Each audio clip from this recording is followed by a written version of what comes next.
Herzlich willkommen zu diesem neuen Video. Wir sind wieder mal unterwegs und zwar diesmal in Österreich. Die Tour führt uns über 423 Kilometer und 9440 Höhenmeter in 4 Tagen größtenteils auf Schotter durch 3 Bundesländer. Wir begegnen auf unserer Reise immer wieder der Enns, überwinden extreme Steigungen und kämpfen mit Höhen und Tiefen, Regen und Sonnenschein. Wir wünschen euch viel Spaß beim ersten Teil unserer Reise. Unsere Tour startet in Steyr und führt uns entlang der Kalkalpen bis in den Naturpark Eisenwurzen. Über die Buchsteinrunde fahren wir bis ins Gesäuse. Weiter geht die Route entlang des Toten Gebirges bis zum Nationalpark Dachstein, bevor wir entlang der Salzach wieder zurück nach Salzburg fahren. Morgen! Morgen! So, wir starten wieder mal. Nächstes Bikepacking-Adventure. Nächstes Mal mit Regen, wie meistens. Aber es ist nur heute schlechtes Wetter, dann wird es richtig, richtig schön. Jetzt fahren wir zum Bahnhof, dann geht es nach Linz mit dem Zug und von Linz nach Steyr und dann starten wir. So, wünschen euch wieder viel Spaß. Was? Ciao! Ciao! So, wieder sind verstaut, hoffentlich sicher. Jetzt gibt es mal Frühstück und dann geht's los. So, wir sind in Steyr angekommen.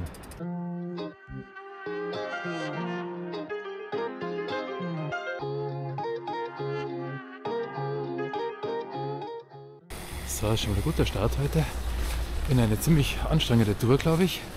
Wenn wir es jetzt original fahren, haben wir heute, glaube ich, um die 98 Kilometer und 2000 Höhenmeter. Wir sind schon ein bisschen gespannt, ob das Wetter so bleibt, wie es momentan ist. Leichter Nieselregen wäre okay.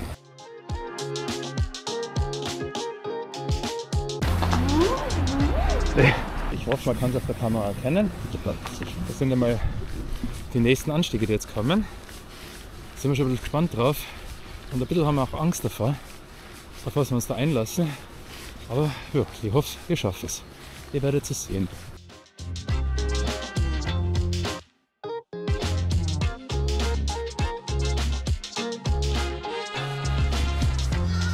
Ja.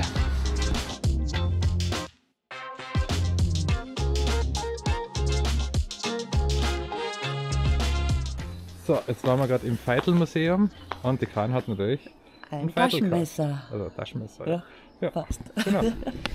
Für Notfälle. Jetzt verlassen wir den Ennstal-Radweg und jetzt geht's rauf. Jetzt haben wir mal die 600 Höhenmeter.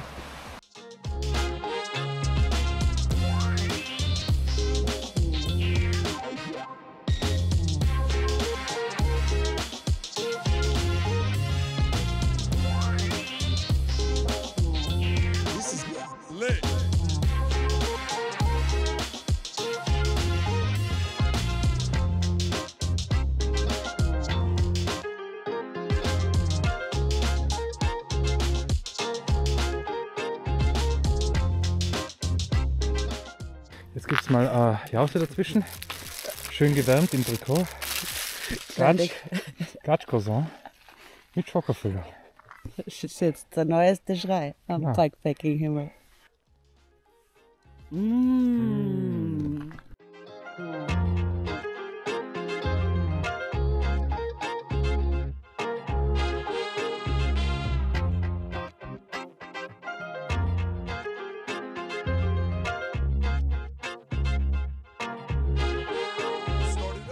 Wir haben jetzt noch 42 Kilometer und 1070 Höhenmeter, also fast 1000 Höhenmeter haben wir schon. Ich glaube, Aussichten haben wir halt keine. Ist halt so. Aber ich hoffe, dass wir dafür ein richtig gutes Abendessen heute kriegen. Das ist jetzt momentan meine Motivation, weiterzutreten. So, die Räder waren so schön beim Wegfahren. Kleines Hindernis. Starke Bandscheiben. Ja. Yay. Ja, elegant. Elegant. Turnen. Und, 1994. Ja. Jetzt sind wir an einem extrem schönen Punkt angekommen. Auf Komoot haben wir die Bilder schon gesehen, wir haben uns total darauf gefreut, jetzt sind wir zum Glück da. Also die Aussicht ist ein Traum. Auf das haben wir hingearbeitet heute. Genau darauf.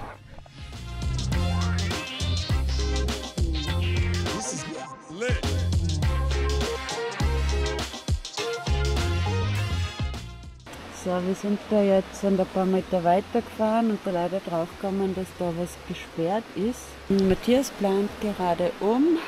Wir werden jetzt wahrscheinlich den Enstalradweg fahren und jetzt dann nicht große Experimente machen. Ja, Blick auf die Enns. Ah, herrlich da oben.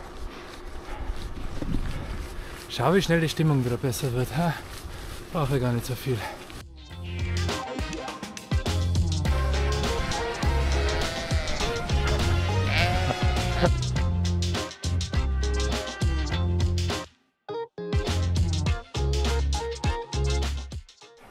Wenn sich Umwege lohnen. Schön.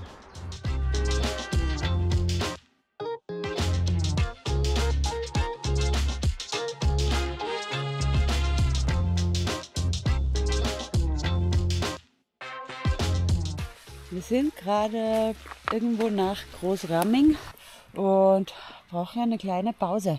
Der Ennsradweg ist schön, allerdings schon herausfordernd, weil es wirklich oft rauf, runter, rauf, runter. Und wenn man unten ist, dann geht es gleich wieder einen Kupf rauf. Eine Rampe nach der anderen. Genau. Also es ist jetzt nicht so eine Pensionistenstrecke, wie ich mir gedacht habe. Na. Es sind noch 30 Kilometer, ein bisschen weniger 24. sogar, 24. Ja, aber wir liegen gut in der Zeit. Estimated time of arrival ist 17 Uhr. Ja, schauen wir, was noch kommt. Ja. Tschö. Tschö.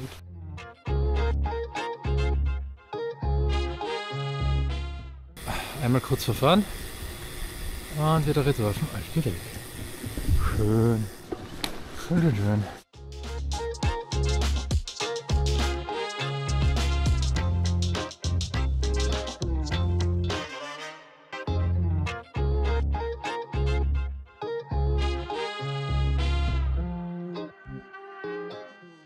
Nationalpark Kalkalpen. So, jetzt geht es rechts weg Richtung St. Gallen und Altenmarkt. Schön. Waschanlage. Hochdruckreiniger. Das Schlimmste fürs Radl. Aber nach der Tour halt, die braucht man jetzt auf der Wäsche, die schauen so wild aus.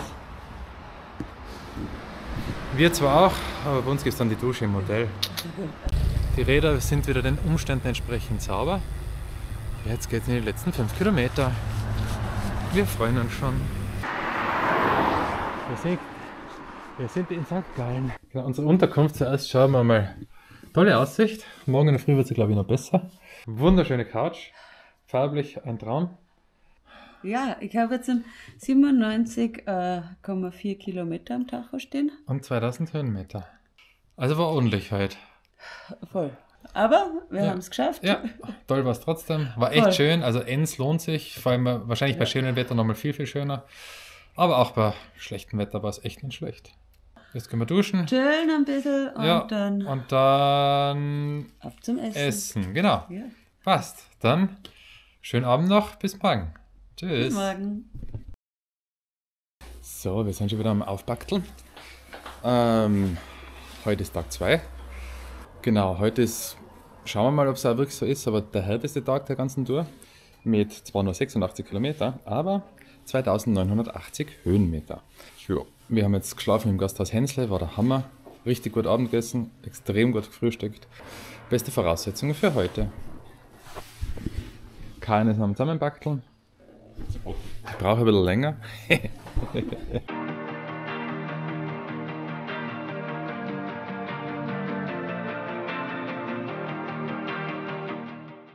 So, wir verlassen St. Gallen und Altenmarkt und fahren rein in die Mountainbike-Route. Hier noch die Übersicht über die gesamte Tour und jetzt im Detail die heutige Tour. Wir fahren 87 Kilometer mit ca. 3100 Höhenmetern. Wir starten in St. Gallen und fahren von dort in den Naturpark Steirische Eisenwurzen. Dabei folgen wir der Buchsteinrunde bis zum Nationalpark Gesäuse.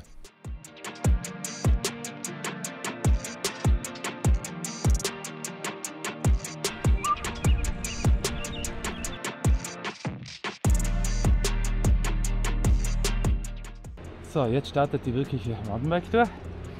Da geht's knackig rauf. Karin schießt schon mal vor. Und zwar sind wir jetzt auf der Buchsteinrunde. Der Buchstein ist, glaube ich, ein ziemlich schöner Berg, den wir heute wahrscheinlich auch noch mal sehen werden. Bin mir nicht ganz sicher. Jo, ich glaube, jetzt wird es knackig. Ja.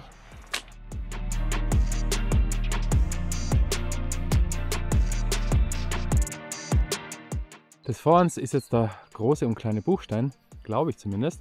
Und wenn man da eben auch da gerade ausschaut, unten in etwa müsste das Gesäuse sein und unsere Unterkunft. Sollen wir es abkürzen? Nein.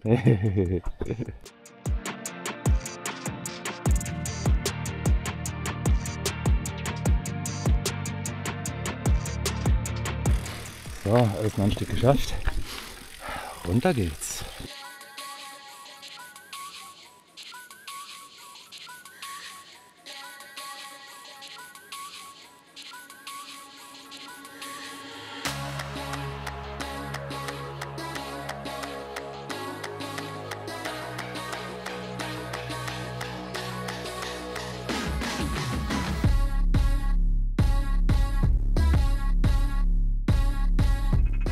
So, ganz anders als gestern. Wir sind eigentlich vom ersten Meter an ziemlich gut gelaunt. Der Weg ist der Wahnsinn. Also, der ist so richtig in die Wand reinbaut worden. Rechts von uns geht es da also so arg runter. Oh, herrlich, wunderschön da. Jo, soll das weitergehen?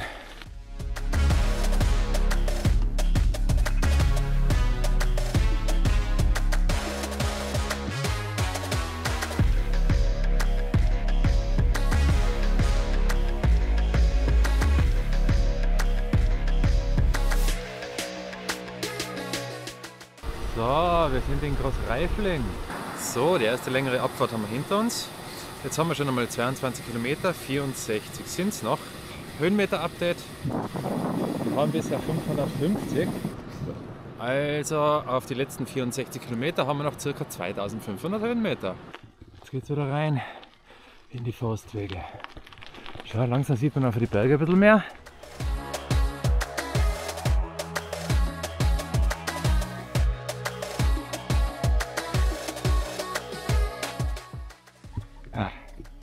Es wird ein bisschen warm. Endlich können wir kurz. Armlänge, Beinlänge kann man weg.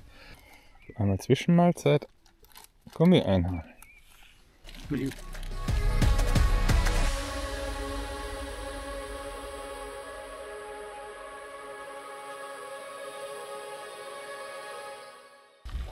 Inzwischen befinden wir uns auf der Sulzbachalm.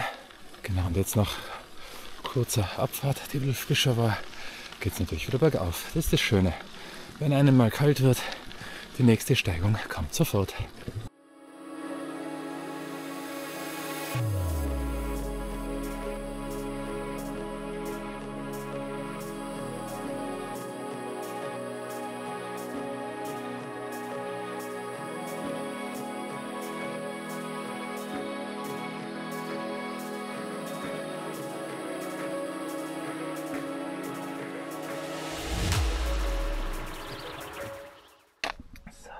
Übrigens, mittlerweile ist das Radl wieder schön sauber. Wunderschön schaut es aus. Und der Vorteil an so kurzen Winkelbasen, man schaut sich mal die Umgebung an und findet mal raus, was diese Kisten da immer sind. Und zwar sind es Fallen für den Borkenkäfer. Es sind schon, glaube ich, 1000 vorbeigefahren, aber nie checkt, was das sein könnte. Irgendwie, wir haben tippt auf Bienen, gell? Ich habe die jetzt das erste Mal gesehen. Ah ja, genau. Weiter geht's.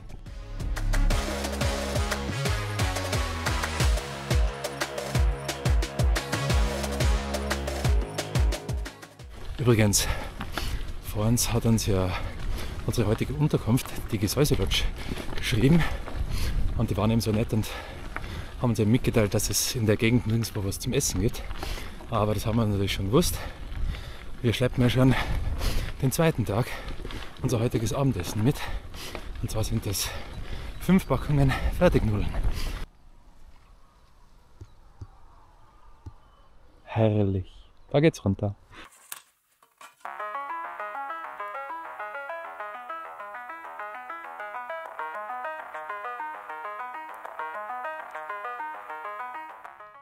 Da! Sicher? Ja, was glaubst du, wie soll ich da stehen? Vielleicht wegen der schönen Ja. Aussicht. Das weißt du nicht. Herrlich. So, wir sind im wunderschönen Tal angekommen. Ich glaube, ich sehe auch schon das Gasthaus. Da freuen wir uns jetzt drauf. Steirischer Hollersaft. Jetzt können wir den Kuchen. Ja, ja. Okay, wir sind beim Kuchen angelangt. Dezent. Geil. So, jetzt sind die Bäuche wieder richtig voll. Jetzt geht's rauf auf den nächsten Pass. 730 Höhenmeter rauf. Und es geht rauf. Weiter in die Buchensteinrunde.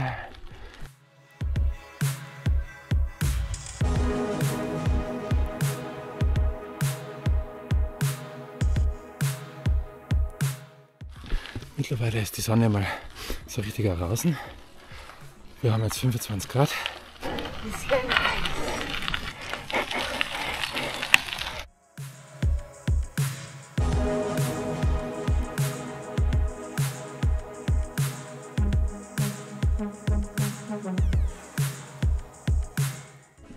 Ah ja, weil wir übrigens auch im letzten Video darüber gesprochen haben, dass wir neue Ausrüstung haben.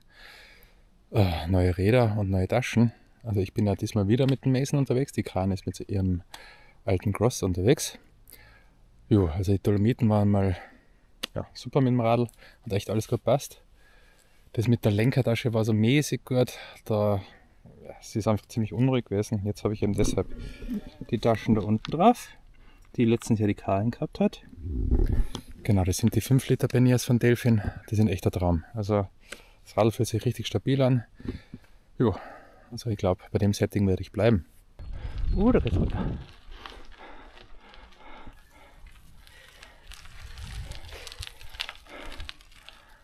Ja, schaut so aus, als ob wir schon oben wären. Aber ich glaube, so 200 haben wir noch. Aber dafür 1998. 2 Meter noch. 1 Meter noch. Und wir sind auf 2000. Also 2000 Höhenmeter geschafft. Da waren es nur noch 1000.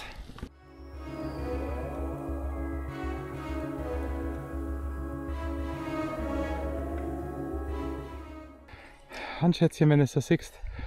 Wie ist die Tour bisher? Geil. Dankeschön. Wow. Jetzt sind wir auf 1250 Höhenmeter oben. Ich glaube, das ist sogar der höchste Punkt heute. Karin, dein Resümee bisher? Ja, die Tour ist mega, also voll schön. Die Straße ist größtenteils perfekt. Ja, das ist echt der Hammer. Drüben war es ein bisschen holprig phasenweise, aber ich glaube, der Großteil ist sehr gut. Ja. Ja, gute Einkehr zwischendrin. Ja, das hat gut getan, stimmt. Und jetzt geht es ja mal runter und dann noch einmal rauf. Ja, die letzten 1000. Na, jetzt sind es nur noch 900, glaube ich.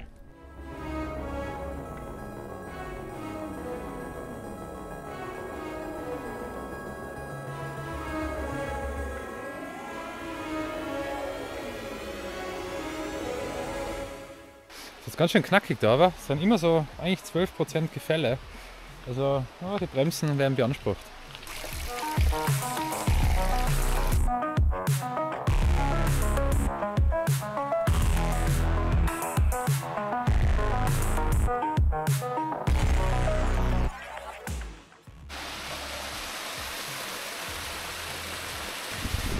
Also wenn es so jetzt weitergeht, dann brauchen wir glaube ich noch 5 Stunden, bis wir mal unten sind. Ein Highlight nach dem anderen. Wahnsinn. Wir sind wieder auf Asphalt. Es tut zwischendurch mal echt wieder gut. Also die Abfahrt war jetzt anspruchsvoll. Jetzt kamen noch ein paar kleine Gups. Und dann kommt der letzte große Gupf.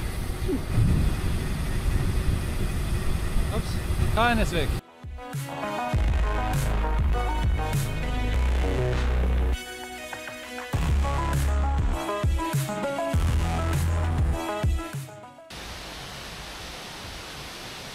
Aha, wunderschön. Da gibt es eine kleine Klamm. Die geben wir uns heute natürlich nicht. Und wir sind gerade auf dem Geopfad. Und zwar ist das Geodorf Gams. So.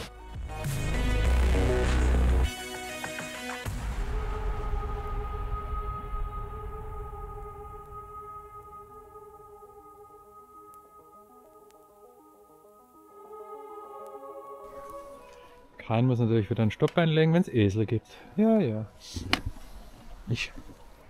Schöne Frisur. Wenn man die Wahl hat.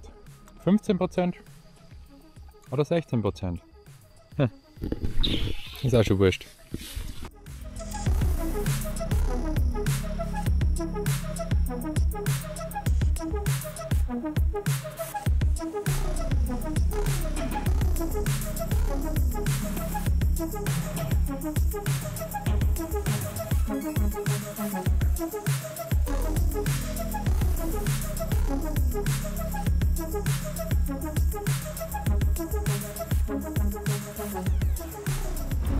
So, der Spaß beginnt.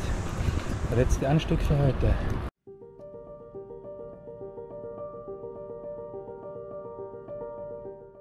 Immer schön, wenn es bestätigt wird, dass man richtig ist. So, jetzt haben wir echt schon ein bisschen Angst gehabt, dass es jetzt so weitergeht. Weil das war jetzt Schiebepassage, das war unmöglich zu fahren, sicher um die 30%. Wir sind wieder auf dem Forstweg. Okay, na, das ist jetzt schon viel besser. Da haben wir jetzt immer so eine moderate 10 bis 15%. Es ist zwar knackig, aber im Verhältnis zu da unten. So, jetzt haben wir glaube ich noch 600 Höhenmeter. Dann sollten wir es geschafft haben. Ich hoffe, es lohnt sich. Und ja, es hat sich gelohnt.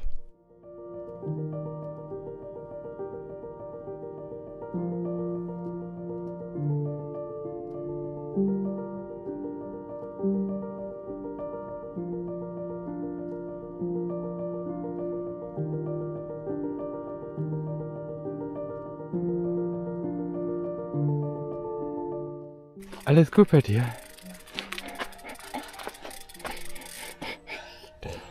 Ich habe mir jetzt einfach ein Ziel setzen müssen, weil sonst hätte ich nur auf dem Wahoo gestarrt und jeden Millimeter verfolgt.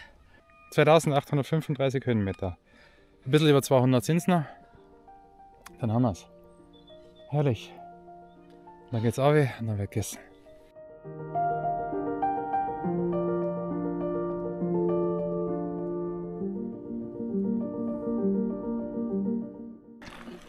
Noch 3 Höhenmeter. Noch 2. 2099. Und 3000. So, 3000 Höhenmeter geschafft. Oh, jetzt geht das Energielevel, gerade die letzten 200 Höhenmeter, sowas von nach unten. Fast eine Kurve noch, dann sind wir da. Okay.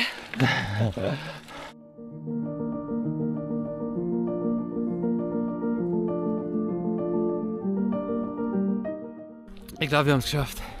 Wir sind oben. Jetzt haben wir 3076 Höhenmeter. Wir sind im Arsch. Also das darf ich nicht sagen. Wir sind fertig. Und da, wie geht's? Jetzt grinst sie da so. Deshalb glaube ich.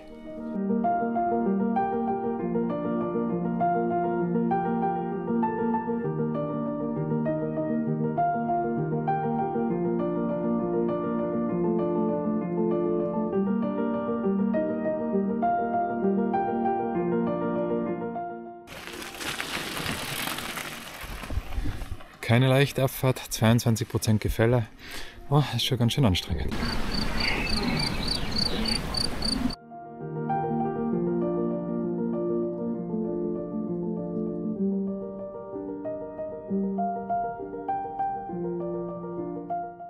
Okay. Hat sich gelohnt, daher zu fahren. Ja, hast du es noch gar nicht gesehen? Ach, dezent, ja. Jupp, netter.